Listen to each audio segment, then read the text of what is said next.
अरे भाई मेरे पापा, मतलब ऐसा कोई दिन नहीं था कि वो शाम को फोन करके ये ना पूछे सचिन तुम्हारा मॉक में कितना स्कोर आया। तो ये रिजल्ट देख रहे हो मेरे भाई, ये रिजल्ट नहीं है, ये मेहनत है हम लोग का 3-4 साल का। समझ रहे हो? कोई क्या जवाब देगा यार। आज की इस वीडियो के खत्म होने से पहले मैं तुम्हें विद प्रूफ समझाने वाला हूं कि पेपर लीक स्कैंडल कैसे काम करता है एंड पेपर एक्चुअल में कैसे लीक होते हैं। तो चलिए शुरू करते हैं। मेरे दोस्त, मैं तुमसे बात कर रहा हूं। अगर तुम इस चैनल पे नए हो और तुम पहली बार मेरी शक्ल या मेरा थोबड़ा देख रहे हो तो यार बहुत ज्यादा आश्चर्यचकित होने की जरूरत नहीं है। हो सकता है मैं बहुत ज्यादा सुंदर ना हो सकता है मेरी वीडियो में बहुत परफेक्ट एडिटिंग ना हो, बट आई गारंटी यू इस वीडियो के खत्म होने से पहले तुमको वो कंटेंट मिलेगा, वो वैल्यू मिलेगी जो तुमको पूरे यूट्यूब पे कहीं नहीं मिलने वाली। सो प्लीज मेरे वीडियो को एंड तक देखना। सब्सक्राइब करना ना करना वो सब तुम्हारे ऊपर है, मन करे तो कर देना, ना मन करे तो मत करना, पर बस एक वादा करो, इस वीडियो को एंड तक देखोगे। एंड दूसरा वादा मैं तुमसे करता हूं कि ये वीडियो को देखने तक तुम्हें जो क्वालिटी कंटेंट मैं प्रोवाइड करने वाला हूं वो तुम्हें पूरे यूट्यूब पर कहीं नहीं मिलेगा। तो चलो स्टार्ट करते हैं बिना किसी देरी के। 46 लाख स्टूडेंट्स 17 और 18 फरवरी को देश के विभिन्न भागों से उत्तर प्रदेश जाते हैं, एक सपना लिए कि वो एक एग्जाम देंगे और उससे उनको सरकारी नौकरी मिलेगी। पर इन सभी बेवकूफों को क्या पता था कि उन्होंने कुछ ज्यादा ही बड़ा सपना देख लिया है। इनकी उम्मीद पे पानी तब फिरता है जब ये एग्जाम हॉल से बाहर निकलते हैं और जैसे ही न्यूज चैनल्स को देखना चालू करते हैं उस पर एक न्यूज चल रही होती है कि आज नकल माफियाओं के चलते ऐसा लग रहा है कि अगर दुनिया में कोई सबसे बेवकूफ आदमी हो तो छात्र है। सुबह खाना खाते हैं तो शाम को खाना नहीं खाते हैं, दिन भर पढ़ते हैं, शाम रात में 10-10 बजे लाइब्रेरी से गए हम लोग। बताओ इतनी समस्या, क्या इन लोगों के बच्चे जाएंगे 10-10 बजे? इन लोग अपने बच्चों के लिए जैसे नहीं। फिर काफी धरना आंदोलन करने के बाद यूपी गवर्नमेंट इस पेपर को रद्द कर देती है और बोलती है कि इसका री एग्जाम करवाया जाएगा 6 महीने के अंदर। बट मेन सोचने की बात है ये बार बार पेपर लीक हो क्यों रहे हैं। और ये सबसे पहला मामला नहीं है, नीट के, रीट के, यूपी टेट के और बहुत सारे ऐसे पेपर है जो लीक होते ही रहते हैं आए दिन। कर ली होगी हिंदुस्तान ने बहुत तरक्की, तकनीक भी हमारी दुनिया भर में तारी है, लेकिन एक आदत भर्ती परीक्षा आज भी बिना लीक के देश के किसी राज्य में जैसे हो ही नहीं पाती। पर ये पेपर लीक स्कैंडल कैसे काम करता है तो चलिए समझते हैं। पेपर लीक बहुत ही कॉम्प्लेक्स टॉपिक है। इसके अंदर teachers, students, exam mafia, government officials सभी स्तर पे लोग शामिल होते हैं। इसको समझने के लिए हम देश के बहुत ही फेमस पेपर लीक स्कैंडल के बारे में बात करते हैं जिसका नाम है व्यापम। मध्य प्रदेश में हुआ देश का सबसे बड़ा भर्ती घोटाला। तो ये कहा जा रहा है कि व्यापम घोटाले के बारे में जो जान गया वो जान से गए। एक ऐसा पेपर लीक स्कैंडल था जिसने पूरे देश को हिला दिया हो। इसके ऊपर तो मानो कोई पॉपुलर नेटफ्लिक्स डॉक्यूमेंट्री बन सकती है, क्योंकि इसके अंदर थी death, suicide, arrest and murders. अब तक इस मामले से हुई संदिग्ध हालातों में मरने वालों की संख्या 40 तक हो सकती है। व्यापम या व्यवसायिक परीक्षा मंडल, इसकी स्थापना 1980 में हुई थी। जितने भी प्रोफेशनल कोर्सेज होते हैं उनमें एडमिशन के लिए, एंट्रेंस के लिए। पर इस कहानी में ट्विस्ट आता है 2009 में। कुछ घोटाले ऐसे हो जाते हैं जो अपने नामकरण के कारण सत्ता संबंधों के भीतरी खेल को ठीक से उजागर कर देते। जब एक medical entrance test paper leak हो जाता है, जिसके बाद मध्य प्रदेश के चीफ मिनिस्टर ने बताया कि इसका लिंक जो है कुछ भर्तियों से भी है और उन्होंने एक इन्वेस्टिगेशन के लिए आदेश दिए। जब मुझे लगा कि मामला गहरा है और ये भर्ती परीक्षाओं तक गया तो मैंने इसकी जांच एसटीएफ से कराने के निर्देश दिए। इस मुद्दे पर 4 साल तक कुछ नहीं हुआ। 4 साल बाद मीडिया रिपोर्ट करने लगी कि पुलिस ने गिरफ्तारियां चालू कर दी हैं। तब डॉक्टर जगदीश सागर की गिरफ्तारी हुई। उसने नाम उगला व्यापम के कंप्यूटर ऑपरेटर और सिस्टम एनालिस्ट नितिन महिंद्रा का। पर 2015 में अचानक से मीडिया ने रिपोर्ट करना चालू किया कि इस केस से जुड़े कुछ लोगों की हत्या होने चालू हो गई है, जिसमें से एक थी नम्रता दामोर। नम्रता दामोर की लाश रेलवे ट्रैक के ऊपर मिली। कि व्यापम के जरिए ही एमबीबीएस में नम्रता का दाखिला हुआ था। 7 जनवरी 2012 को नम्रता की लाश उज्जैन के पास रेलवे ट्रैक पर मिली थी। पुलिस ने बताया ये एक आत्महत्या का केस है, बट उनके डॉक्टर ने जिसने पोस्टमार्टम किया था उसने बताया क्लियर लिखा है कि ये होमिसाइडल केस है, यानी कि ये हत्या का केस है। व्यापम एक ऑर्गेनाइज्ड चीटिंग स्कैंडल था जिसमें कई लोग इन्वॉल्व थे, question solvers, exam mafia and even government officials. तो अब कहानी स्टार्ट करते हैं उसके किरदारों के बारे में बात करते हुए। सबसे पहला किरदार है क्वेश्चन सॉल्वर्स। आपको मुन्ना भाई एमबीबीएस का ये सीन याद है? एडमिशन कार्ड क्या? इसको टैक्सी में डाल।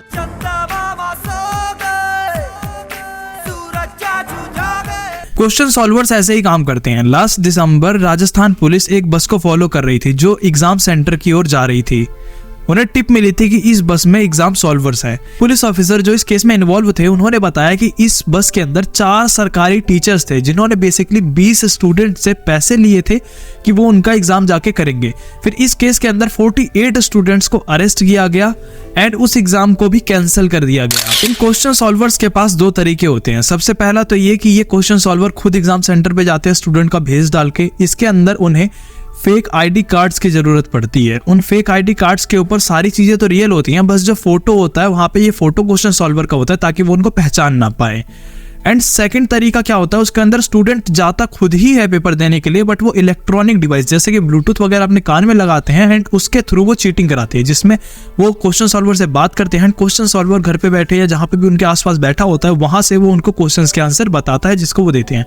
सेकंड तरीके के अंदर उन्हें वो घूस देनी पड़ती है इन्विजिलेटर को एंड वॉचमैन को एंड और सारी चीजों को। एंड व्यापम स्कैम के अंदर इन दोनों ही तरीकों का इस्तेमाल किया गया था। बट असल बात तो ये है कि ये क्वेश्चन सॉल्वर्स तो बस एक छोटा सा भाग है इस चीटिंग स्कैंडल का। ऐसा मान लो कि इस शतरंज के खेल के बस छोटे से प्यादे। इस कहानी का दूसरा किरदार है गवर्नमेंट ऑफिशियल्स, जैसे कि ये है प्रवीण कुमार। इनको तेलंगाना सरकार ने एक जॉब दी थी प्रिंटिंग प्रेस के अंदर, जस्ट इसलिए क्योंकि जो इनके पिताजी हैं उनकी रिटायरमेंट से पहले मौत हो चुकी थी। प्रवीण को प्रिंटिंग प्रेस डिपार्टमेंट के अंदर जॉब दी गई थी। फिर उसके बाद उनका ट्रांसफर हो गया Telangana state public board commission के अंदर, जहां वो कमिश्नर के सेक्रेटरी के पर्सनल असिस्टेंट बन गए और यहीं पे उन्हें एक्सेस मिला कॉन्फिडेंशियल एग्जाम पेपर्स का। उन्होंने गवर्नमेंट रिक्रूटमेंट एग्जाम के बहुत सारे पेपर्स को लीक किया और उनसे पैसे कमाए और अभी वो इस केस के अंदर घिरे हुए हैं। इस साल तेलंगाना सरकार ने असिस्टेंट इंजीनियर्स की एक पोस्ट जारी करी थी जिसके ऊपर 55,000 लोगों ने आवेदन किए। तेलंगाना सरकार ने एग्जाम होने के 6 दिन बाद बताया कि पेपर लीक हो गया था, जिसके बाद पुलिस ने इन्वेस्टिगेशन करी तो उन्होंने पाया कि परवीन के पास 5 डिफरेंट रिक्रूटमेंट एग्जाम्स के पेपर थे జరగనున్న ఇంకో 5 పేపర్లు సైతం లీక్ చేసినట్లుగా పోలీసులు గుర్తించారు। और इन सभी पेपर्स को वो एक नेटवर्क ऑपरेटर की मदद से एक यूएसबी में कॉपी कर लिया करते थे, जिसके बाद वो इन पेपर्स को बेचा कर। और आपको इतना ज्यादा आश्चर्यचकित होने की बात नहीं है क्योंकि ये कोई पहला केस नहीं है, ऐसे बहुत से केसेस हैं। आप सबसे रिसेंट का एग्जांपल यूपी पुलिस कांस्टेबल देख सकते हो। कई वो लोग तो ये भी कह रहे हैं कि आरओ वाला पेपर भी लीक हुआ था एंड बहुत से पेपर है जो लीक होते रहते हैं। तो इन सब के बारे में हम बात करेंगे किसी और वीडियो में। अब हम इस कहानी के तीसरे किरदार के ऊपर बात करते हैं जो इस कहानी के अंदर रोमांच पैदा करते हैं। वो है एग्जाम माफिया। ये लोगों को मारने का काम करते हैं, जैसे कि अक्षय सिंह जो कि आज तक के एक जर्नलिस्ट थे, उन्हें बहुत ही मिस्टीरियस सिचुएशंस में मारा गया। एक पीड़ित का इंटरव्यू करने गए पत्रकार अक्षय सिंह रहस्यमय हालात में मारे गए। 2009 से लेकर 2015 के बीच में व्यापम केस में 50 लोगों से ज्यादा की मौत हुई थी, जिसमें से आधे से ज्यादा लोग ऐसे थे जिनकी मौत बहुत ही मिस्टीरियस तरीके से हुई थी। अरुण शर्मा जो कि जबलपुर के मेडिकल कॉलेज में डीन थे, उनकी मौत भी बहुत ही मिस्टीरियस तरीके से हुई। डीन अरुण शर्मा का शव दिल्ली के कापसहेड़ा इलाके के उप्पल होटल से मिला। बताया जा रहा है कि अरुण शर्मा कल ही दिल्ली पहुंचे और इस होटल में रुके, लेकिन आज सुबह उनका शव उनके कमरे से बरामद। अरुण उन बच्चों की लिस्ट तैयार कर रहे थे जिनको इलीगली एडमिशन मिला। किलिंग्स हमको ये बताती हैं कि व्यापम कोई ऐसा वैसा छोटा मोटा स्कैम नहीं था, वो एक ऐसा स्कैम था जिसमें माफिया भी इन्वॉल्व था। इस एग्जाम माफिया को भी बहुत पैसे मिलते हैं पेपर लीक से, जैसे कि जम्मू कश्मीर में पुलिस भर्ती का एग्जाम भी लीक हुआ था। पेपर 20 से 30 लाख रुपए का बिका था एंड उसमें एक हरियाणा का गैंग भी इन्वॉल्व था, जिसके अंदर retired teachers, CRPF and Jammu Kashmir के पुलिस ऑफिशियल्स तक शामिल थे। अरुणाचल प्रदेश के अंदर असिस्टेंट जूनियर इंजीनियर की पोस्ट का एक पेपर 8 से 30 लाख रुपए के बीच में बिका था। आपको क्या लगता है कितने लोग जो ये गवर्नमेंट एग्जाम्स की तैयारी कर रहे हैं उसमें 8 से 30 लाख रुपए दे पाएंगे? हम लोगों को ये रकम बहुत बड़ी लग सकती है, बट असल में ये रकम कुछ लोगों के लिए बहुत बड़ी नहीं है। ऐसे इतने ज्यादा इसलिए भी है क्योंकि गवर्नमेंट जॉब की डिमांड भी बहुत ज्यादा है। ज्यादातर युवा आजकल सरकारी नौकरी चाहते हैं। हमको ये भी समझना होगा कि हमारे देश में इतने ज्यादा लोग सरकारी नौकरी के पीछे पागल क्यों हैं। जैसे बिहार या नॉर्थ के बेल्ट में बताया जाए तो वहाँ पे दहेज एक बहुत बड़ा रोल प्ले करता है, क्योंकि बहुत से युवा सरकारी नौकरी इसलिए भी करना चाहते हैं क्योंकि उन्हें ये लगता है कि अगर हमको सरकारी नौकरी मिल जाएगी तो हमें अच्छा खासा दहेज मिलेगा। नौकरी मिलेगी तो तिलक मिलेगा। सब यहाँ पे दहेज प्रथा बहुत ज्यादा है। आप ग्रुप डी भी ज्वाइन कर लेते हैं तो 10 लाख आपका तिलक कंफर्म बन गया। तो वाले एस्पेक्ट के ऊपर मैं अपने नेक्स्ट वीडियो में बात करूंगा, जिसका टॉपिक है गवर्नमेंट जॉब ट्रैप, जो कि इस वीडियो के बाद रिलीज होगा एंड अगर आप उस वीडियो को देखना चाहते हो तो प्लीज मेरे चैनल को सब्सक्राइब कर लीजिए। तो इस पेपर लीक का स्टूडेंट की मेंटल हेल्थ पे क्या इंपैक्ट पड़ता है ये शायद मेरे को आप लोगों को बताने की जरूरत नहीं है, क्योंकि आप लोगों को खुद पता है कि हर साल कितने बच्चे सुसाइड कर लेते हैं। एक government job aspirant government job की प्रिपरेशन के लिए 3 साल और 3 महीने का समय देता है एवरेज में, एंड इतना एफर्ट और टाइम देने के बाद जब वो एग्जाम को देने जाता है और उसके बाद जब एग्जाम उसका अच्छा चला भी जाता है और घर आके उसे पता चलता है कि उसका पेपर रद्द करा गया है, तो उसको मेंटली जो प्रेशर झेलना पड़ता है वो तो है ही है। उसके बाद उसके ऊपर फाइनेंशियली भी बर्डन बढ़ता है, क्योंकि आपको खुद पता है कई लोग ऐसे हैं जो हजारों रुपए का किराया लगाते हैं एंड उसके बाद जाते हैं। आप ऐसे सोचते हो कि 1000 तो 1000 बहुत बड़ी बात थोड़ी है, बट आपको सोचना कोई एक ऐसा बच्चा है जिसके पिताजी दिन का बस 400 या 500 रुपए कमाते हैं, तो मतलब ऐसा समझिए आने जाने का किराया विराया मिला के वो बंदा कम से कम अपने माता पिता की 10 दिन से ज्यादा की इनकम तो बस वो किराए में लगा रहा है ना। तो ये काफी एफर्ट चीजें होती हैं, मतलब बहुत सी चीजें होती है, बात सिर्फ पैसे की नहीं है। अब लाइक चीटिंग ना 2 तरीके की होती है, आप खुद समझिए। एक चीटिंग तो वो होती है जैसे आपके बगल में कोई बच्चा बैठा है, वो चिट लेके बैठा है और चीटिंग कर रहा है। अगर एक बच्चा आपसे चीटिंग कर रहा है तो आप ये सोचेंगे मैं उससे आगे तो निकल जाऊंगा, बट अगर पूरा सिस्टम ही आपके खिलाफ है तब आप क्या करोगे। एक ऐसा बच्चा जो 8 से 30 लाख रुपए देके पूरा पेपर ही लीक करवा रहा है, उस बच्चों से आप कैसे कम्पीट कर पाओगे। समझ रहे हो आप मेरी बात।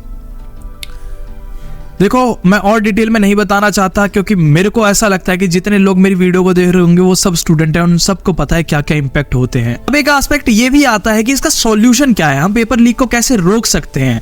देखो तो इसके लिए सबसे पहली चीज है पॉलिटिकल विल। जो गवर्नमेंट है उसके अंदर एक पॉलिटिकल विल होने चाहिए, ऐसे स्ट्रॉन्ग लॉज बनाए जाए कि वो चीटिंग को रोके। जैसे कि अभी आपने सुना एक एंटी चीटिंग बिल पास किया गया है जो लोकसभा के अंदर पास हो गया और शायद जल्दी ही राज्यसभा से भी पास हो जाए। आशा करते हैं वो जल्दी लॉ बन के इम्प्लीमेंट भी हो जाए और लागू हो, क्योंकि हमारे देश को ऐसे लॉज की सख्त जरूरत है। आपके इसके ऊपर क्या ओपिनियन है कमेंट में जरूर बताएं। मैंने अपने वादे के अनुसार आपको क्वालिटी कंटेंट दिया। अगर आप यहाँ तक आए हो और आपको मेरा कंटेंट अच्छा लगा है तो सब्सक्राइब कर देना। अगर आपकी इच्छा ना हो तो कोई बात नहीं, पर एक चीज जरूर करना यार, इस वीडियो को ना तुम्हारे जितने भी ग्रुप्स हैं, अगर तुम गवर्नमेंट जॉब प्रिपरेशन कर रहे हो, कुछ प्रिपरेशन ग्रुप्स हैं या जितने भी आपके जानने वाले हैं या दोस्त हैं, उनको शेयर जरूर करना, प्लीज शेयर करना, क्योंकि तुम्हारे एक एक शेयर से ना यार बहुत फर्क पड़ता है। हर लोगों को पता चलनी चाहिए ये बात कि ये पेपर लीक स्कैंडल जिसके बारे में आज बात हो रही है, आज एक नया गेम नहीं है, ये सालों से चला आ रहा है। ये आपकी, हमारी और चंद छात्रों की ही नहीं, लाखों छात्रों की जिंदगी बर्बाद कर रहा है, उनका भविष्य बर्बाद कर रहा है। तो प्लीज इस वीडियो को शेयर करें, क्योंकि हर एक शेयर से फर्क पड़ता है। आपको क्या लगता है, क्या मोदी जी 2024 का इलेक्शन हारेंगे या जीतेंगे? उनका बीजेपी का स्कोर कार्ड क्या है वो आपको इस वीडियो में डिटेल में मिल जाएगा। एंड सेकंड, क्या आपको लगता है ये जो फार्मर प्रोटेस्ट हो रहा है ये एक प्रोटेस्ट है या एक जस्ट इलेक्शन से पहले रचा हुआ प्रोपोगेंडा? इन सब के बारे में डिटेल में मैंने बात कर रखी है इन वीडियो में, आप इन पे क्लिक करके देख सकते हैं। तो मैं आपको मिलता हूं नेक्स्ट वीडियो में, जब तक के लिए धन्यवाद, बाय।